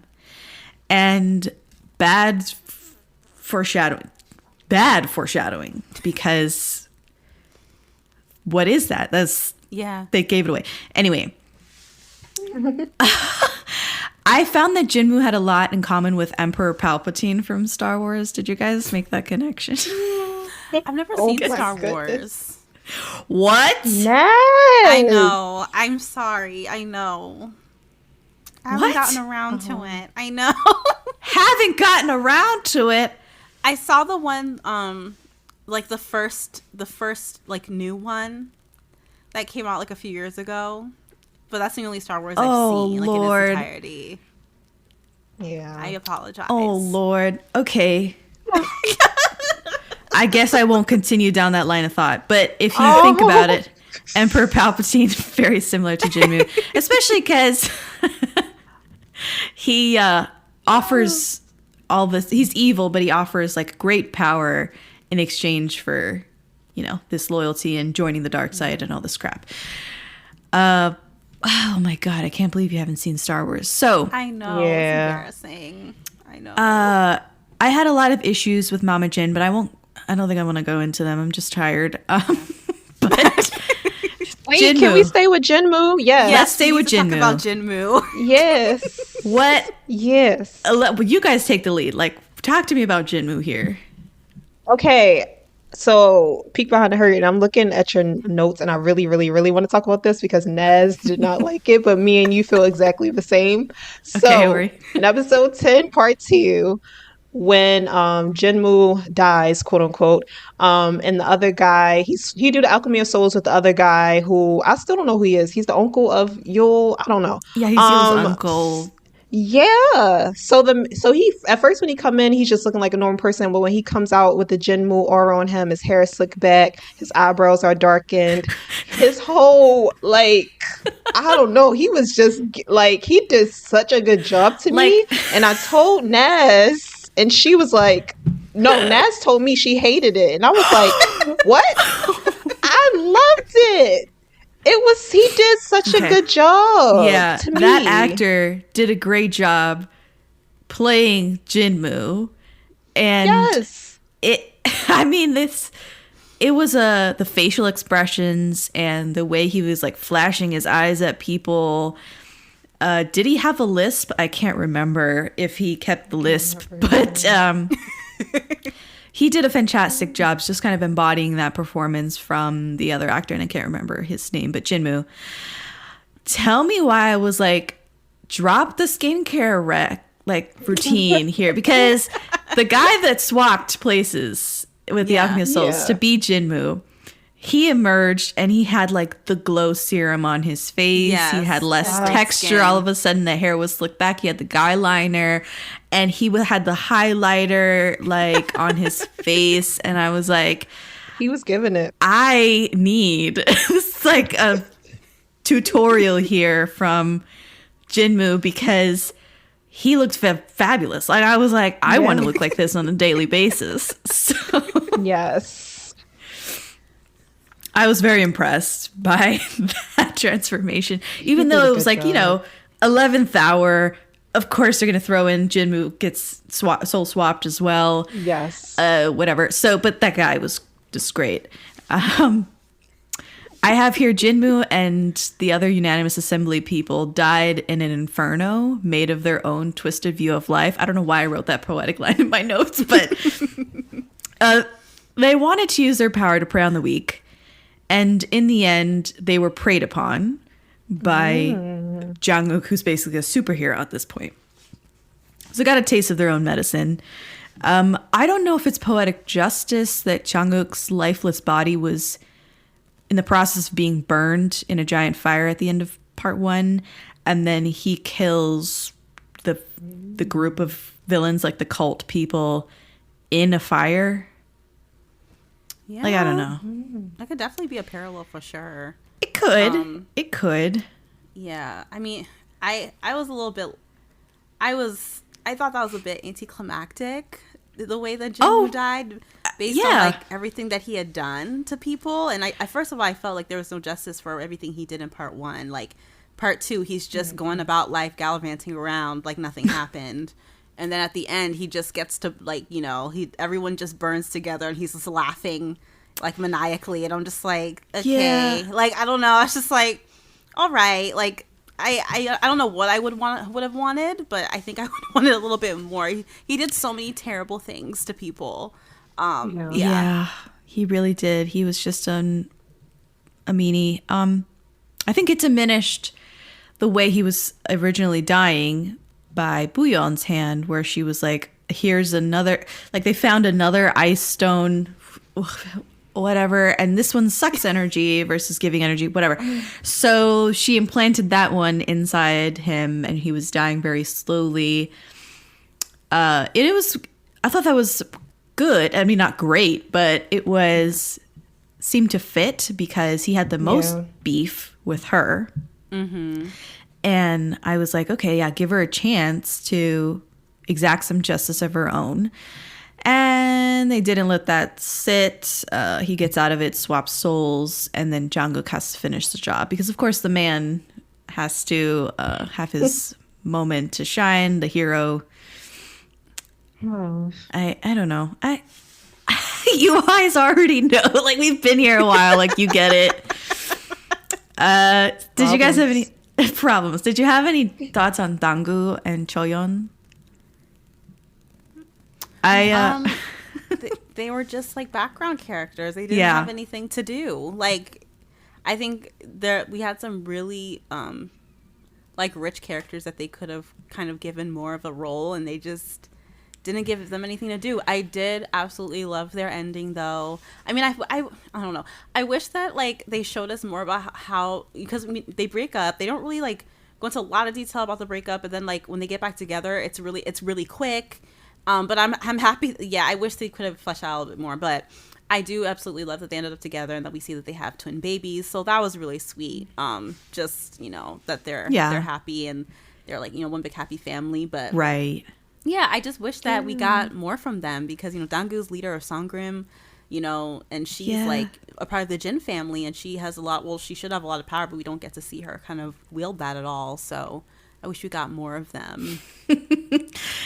Did you also like fall out of your chair in episode 7 when they were like, oh no, she can't put this bead of Yule's energy in her mouth because she could be pregnant. We've had sex and there's like a possibility that Choyeon could be pregnant, and made no sense. That was like thrown in there just for good measure, I guess. Right. I was like, okay. What? I'm still back here trying to like purchase a Firebird for my own personal like, and they're like, she can't do this dangerous mission. By the way, I'm probably pregnant. Yeah, by the way. She was with twins. Yeah. Oh God, that was funny. Sure. I did like Donggu's blonde hair. You did? I okay. was missing it. Really? I did. I like his blonde hair, and I miss Ook's ponytail. Those were the two things that I missed. There was a like scene. hair and makeup corner. Hair and makeup yes, corner. hair and makeup corner. I thought that everyone glowed up in part 2. Everyone looked amazing. Like, I couldn't stand Ook's hair in part 1. I thought it was a hot mess. I thought it was like half of a mullet, and I was like, what is this hairstyle? I didn't understand what the hairstyle was. But in part 2, he looked great. Everyone's hair looked good. I loved Donggu's black hair. I felt like the Jin family, like the mom and Choyeon, like their eyeliner The eyeliner looks, every time they're on screen, I was like, this is immaculate. Like, and their nails too. I was like, the nails, the acrylics. They're always giving. Like, I just love the eye makeup and the nails, like, every time. And their hairstyles and everything. Right. So good. So good. Yeah, I love the makeup for the Jin family. What's funny is I guess this is to show that she didn't really accept her as a daughter or whatever. They never put that makeup on Booyeon in season 2. Oh, that's such a good point. True. Yeah. Do y'all think that's why they weren't fighting? Because they had the acrylics on? You're like, I cannot break a nail. I'm not going to be fighting anybody. The other day, I'll tell you, I have long nails now, and this is the first time in my life that I have such long nails for such a long period of time. And the other day, I was like, damn, I really want to go bowling. God, where's the nearest bowling alley? And was looking into it, and then I was like, oh shit, I don't think I can go bowling in these nails. Yeah, you cannot bowl with nails. It's like the worst. No. So that was taken off the table. I was like, let me not even try and invite people to this thing that I've, it just died because of my nails. Yeah, like they'll literally break. It sucks. Yeah, and I have such brittle nails, so maybe. But I don't know.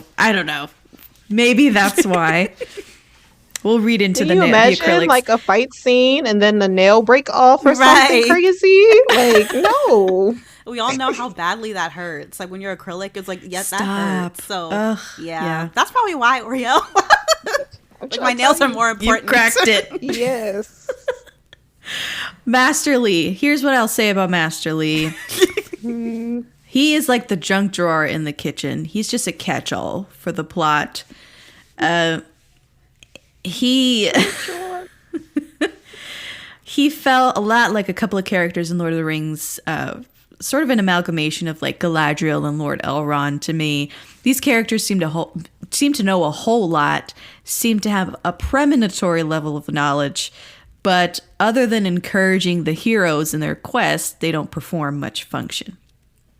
But if you've read Lord of the Rings, you know that's not the case. But we don't have a master text to go back to for Alchemy of Souls. We just have what's on screen. So my comment still stands. How'd you feel about Master Lee and him constantly gatekeeping info? Yeah, that's another character I feel like they didn't write well either. I don't know. In the first part, I was like, okay, Master Lee is gonna come and let us know what's happening or something like that. He never did. It would be like a side scene with him with a shadow, and he's like, "It's always happening" or something like that. I don't know. I felt like I wish he would have stepped in a little bit more, but I don't know. It's kind of like a double sword thing, because what if he stepped in and it changed the destiny or something, or it changed whatever he was thinking was going to happen? Maybe that's why he didn't intervene. I don't know.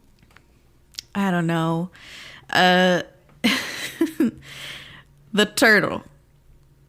Let's talk about the turtle in season 2, which I had a thing with the turtle. I just didn't understand why they kept introducing this black turtle in season 2 and why was it this thing with the crown prince and whatever. And someone on TikTok was like, the black turtle has to do with the Chinese constellations. And I was like, what? So I looked it up because the black tortoise evidently is one of the 4 symbols of the Chinese constellations, and it represents winter and the north.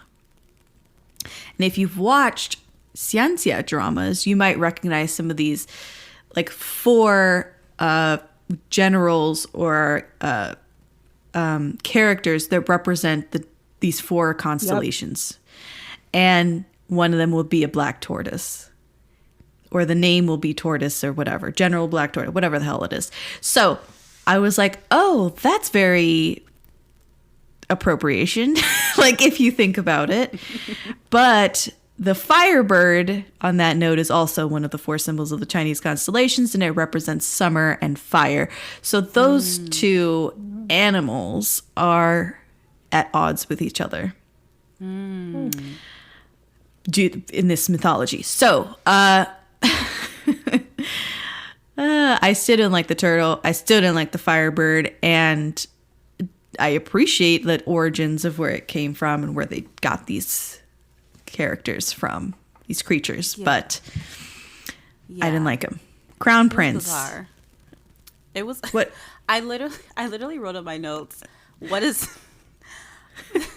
I literally wrote the nonsense with the turtle. Like, what is this storyline? Is there more to this? The Crown Prince had nothing to do, and that's why they gave him the turtle. Because I'm just like, and then he was just like, oh, the turtle is like a guide, and he guides people to where they need to go. But I'm just like, you know, I think we could have done without this. Right. I think so. Yeah. It's not like we had Master Lee here, who was already semi-guiding people throughout the show. We had to have a black turtle that came out of nowhere and like literally swam off, and we never heard from it again. It was so clearly a plot device. So let's talk about the Crown Prince, because he's tied to the turtle in season 2. In episode 9, he says he got rid of my turtle, as far as an explanation for why he's now aligning himself with Jungkook and supporting Jungkook. So let me get this straight. After all of the bullshit and political maneuvering and manipulation tactics and countless reasons to get rid of Jinmu, the prince says he's aiding Jungkook in annihilating Jinmu and his secret organization because he got rid of his turtle. And I was like, I mean, okay, like, if you say so. I was like, okay. It's odd because the Crown Prince was inquisitive and curious, and he was investigating the queen and her poisoning of the concubines in the harem. So he was getting down. I mean, it doesn't matter. That didn't matter in the grand scheme of things at all. So he was definitely wasting time. Or the Hong sisters were wasting our time. But all for what? Just to sit on all of this info about Jinmu and his evilness. It took the turtle for him to really, like, that was the straw that broke the camel's back. Really? Yeah. It wasn't all of the murder and of his own subjects and the soul swapping that was happening, and priorities. Interesting. I feel like with him, like, I do, like, respect him because, one, he's the only person in the royal family that, like, uses his brain and, you know, just, like, has a conscience and is, like, actually a nice person and will do the right thing. Because I was a little unsure after part 1. He's a little bit more of, like, a neutral character. Teetering towards, like, could be easily corrupted because he was kind of just, like, all over the place. And then part 2, I was like, okay, he's finally picked a side. Like, he has a conscience. He's different from his family. His family is absolutely terrible, but at least he's different. So I did like that about him. I was very puzzled by this whole turtle thing and that being his storyline. Him being a fake eunuch and him having this turtle. Like, I was like, I don't get it. Ori, did you care about the turtle? I didn't care about the turtle, but it did remind me of a Chinese drama called Immortal Samsara. Have you saw that? Yes. I have heard of this one. I haven't seen it. Oh, it's a big one. Add that to your watch list, please. I would. Yes. Girl, don't worry. My watch list is full of sea dramas. They don't use the turtle in the same way, of course, because it's they use it in a different way, but it reminded me of that. But yeah. Got you. I don't care about that. Yeah, I mean, for a lot of the things in AOS, you can harken back to a sea drama that did it or did it better. Yes, you can. Yeah. Yep. Last thing I'll say, and this is the end of my notes, guys. Wow, we've done it.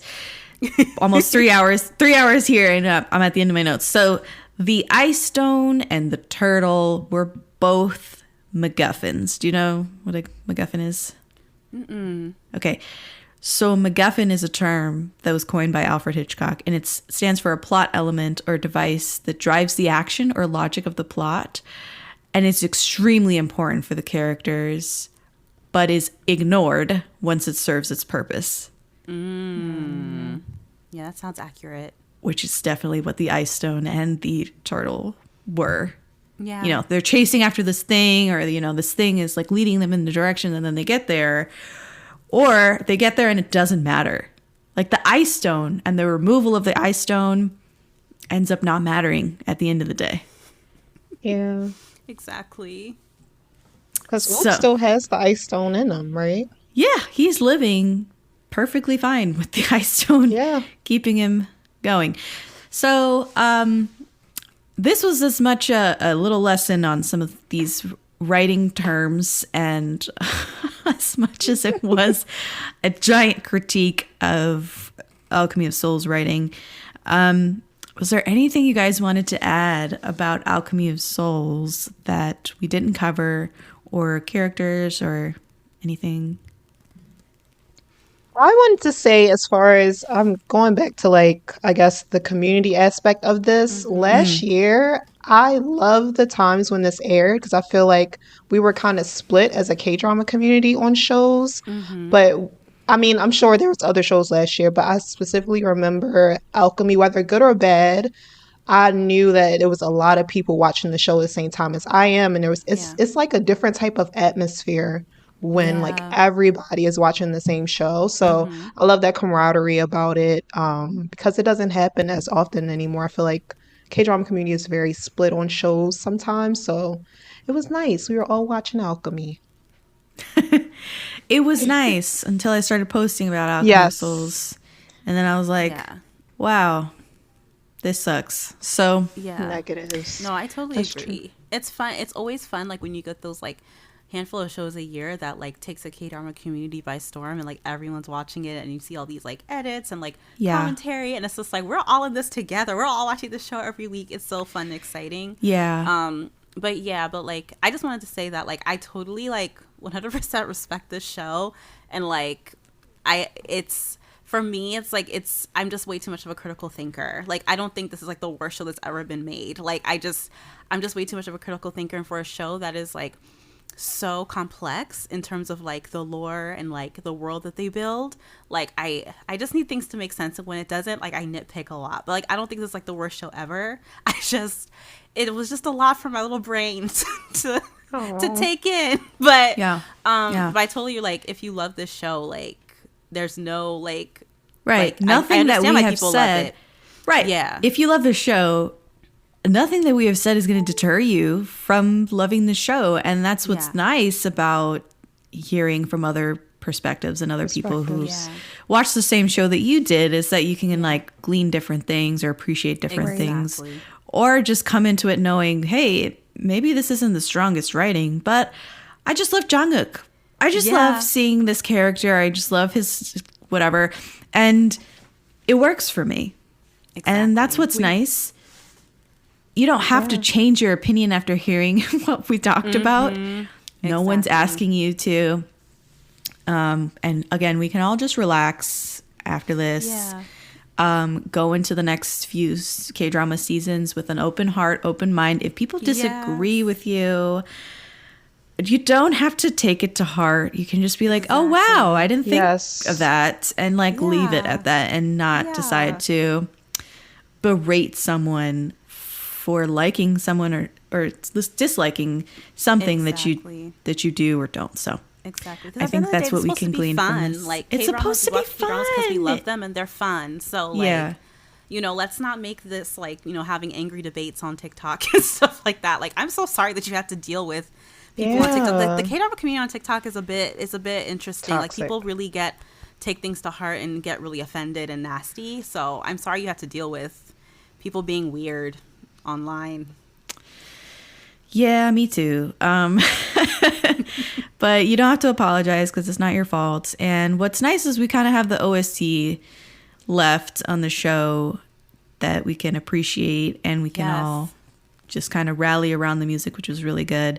And the music will definitely be playing us off here at the end of a very long episode. So I want to thank you guys for spending 3 hours with me talking about Alchemy of Souls. I bet you we could have gone longer talking about Alchemy of Souls, but we do gotta get out of here. And what the last thing I want to talk about? Oh my god, I forgot. Sequels. What would you think about a sequel? Yes, no, maybe so. Yeah, I think absolutely not. There doesn't need to be one. But I think they set up a lot of things that there could be some sort of spin-off, but there does not need to be a part 3. Absolutely not. I agree. I didn't think there should have been a part 2. People were getting really up in arms thinking about possibly another season. What are some setups for some sequels should this happen in the Alchemy of Souls universe?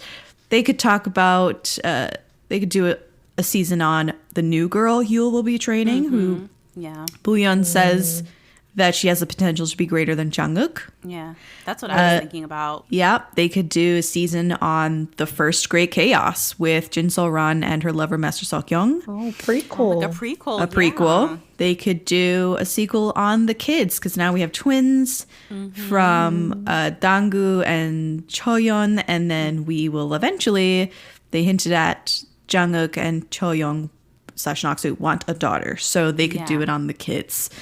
Next generation. The next generation of Alchemy of Souls. Who knows? But I think that they do have a leg to stand on for sequels. I hope they don't do it. Yeah. And if they do, like, wait, like, you know, in 5 years. Like, don't do it anytime soon. And, like, let it be a whole new concept. Like, don't involve, like, anyone from this iteration. And just let it be a whole new thing. Right. Okay, so now I have come to the end of my notes, and I want to thank you guys again for coming on, for making time, for watching the show, and being willing to talk about it. And we will definitely pick this up on your podcast, Soul Sistahs Pod. Yes. Definitely check out it's a wonderful podcast. I can't wait to be on your podcast again. Aww. You guys do a lot of categories, and you make me think about the shows in different ways, which I love. So I can't wait to talk about Alchemy of Souls in a different manner. And that'll be coming out in a few months or weeks. So pay attention to that. Yeah. Pay attention to the Soul Sistahs podcast feed. And thanks again for coming on. And that's been our show. I'm Jess, and this has been the Daebak K-Rambles Podcast.